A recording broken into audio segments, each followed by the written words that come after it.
There's a 30-minute window almost every morning that most people sleep right through or accidentally sabotage before they even leave the house. It has nothing to do with willpower and almost everything to do with timing. By the end of this video, you'll know exactly what that window is, why your body treats it differently than any other time of day, and the one small habit that quietly cancels it out for thousands of people without them ever realizing it. Stick around because the answer isn't what most fitness videos tell you, and that's actually good news. Let's start with why stubborn fat around the midsection is so frustrating in the first place. As we get older, fat distribution shifts. Visceral fat, the kind that sits around your organs rather than just under the skin, tends to respond more to hormones like insulin and cortisol than fat in other areas does. That's part of why it can feel like the last place to budge no matter what you try. It's not that your body is broken or working against you. It's that this particular fat is metabolically a little more stubborn and a little more sensitive to your daily rhythms than other scale weight is. Here's where morning timing comes in. Overnight, while you sleep, your body is naturally fasting. By the time you wake up, your blood sugar and stored carbohydrate, glycogen, are at their lowest point of the day. If you eat breakfast and then exercise, your body has fresh fuel sitting right there in your bloodstream, so it reaches for that first. But if you walk before eating, your body has to look elsewhere for energy, and a meaningful share of that comes from fat stores, simply because the easy option isn't available yet. This isn't a fringe theory. It's been studied directly. A 20 study published in EBioMedicine by Iwayama and colleagues found that exercise performed before breakfast increased 24-hour fat oxidation, while the same exercise performed after eating did not produce that same effect. Separately, a 2016 study in the Journal of Nutrition and Metabolism found that active men who exercised in a fasted state burned more fat during the session and consumed less energy over the rest of the day compared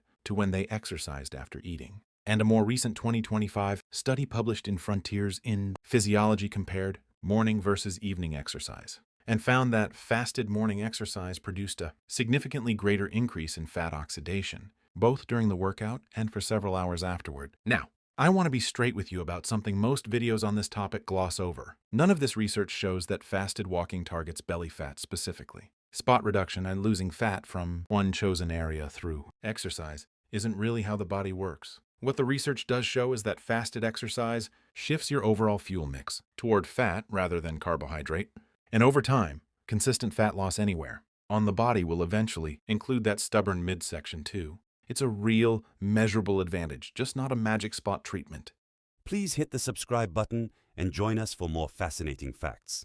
There's also a second piece to this that doesn't get talked about enough. Stress and sleep. Cortisol, your main stress hormone, is naturally highest shortly after waking as part of your normal daily rhythm. Then, it's supposed to decline through the morning. Chronic stress and poor sleep can keep it elevated for longer than it should be, and persistently high cortisol is associated with greater abdominal fat storage. A calm, unhurried morning walk outside at a relaxed pace, ideally without scrolling your phone, the entire time won't fix a stressful life on its own, but it does give your nervous system a low-key way to settle, which is a quieter, less flashy benefit than fat burning, but arguably just as important for the same goal. So how long do you actually need to walk for this to matter? The studies generally used continuous sessions in the 30 to 60-minute range at a moderate intensity. In practical terms, that's a brisk pace where your breathing is up, but you can still hold a conversation.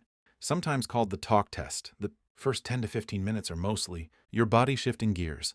The real benefit accumulates in the remaining 20 to 40 minutes. So a quick 5-minute walk around the block won't get you there. But you also don't need to turn it into an hour-long ordeal. What about intensity? It's tempting to assume harder is always better, but pushing into a full sprint on an empty stomach tends to backfire. At very high intensities, your body leans more heavily on stored carbohydrate again, and a fasted, all-out effort can spike stress hormones and leave you wiped out later in the day. Moderate, steady-state cardio is genuinely the sweet spot here. Not because high intensity is bad, just because it isn't necessary for this particular benefit. Let's talk about what to do and not stress about before you head out the door. Plain water is a great place to start. You're mildly dehydrated after a night's sleep, and that alone can affect how you feel on the walk. Black coffee or plain tea is also fine and may give a small additional boost to fat availability thanks to caffeine.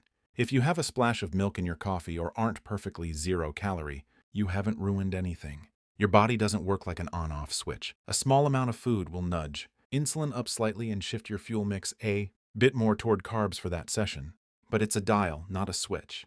And one walk either way was never going to make or break your results. What actually matters is what you do most mornings, not whether one particular Tuesday was perfect. That brings me to the most important point of this whole video. This is a small, compounding habit, not a quick fix. One fasted walk will not flatten your stomach by lunchtime, and anyone telling you otherwise is selling you something.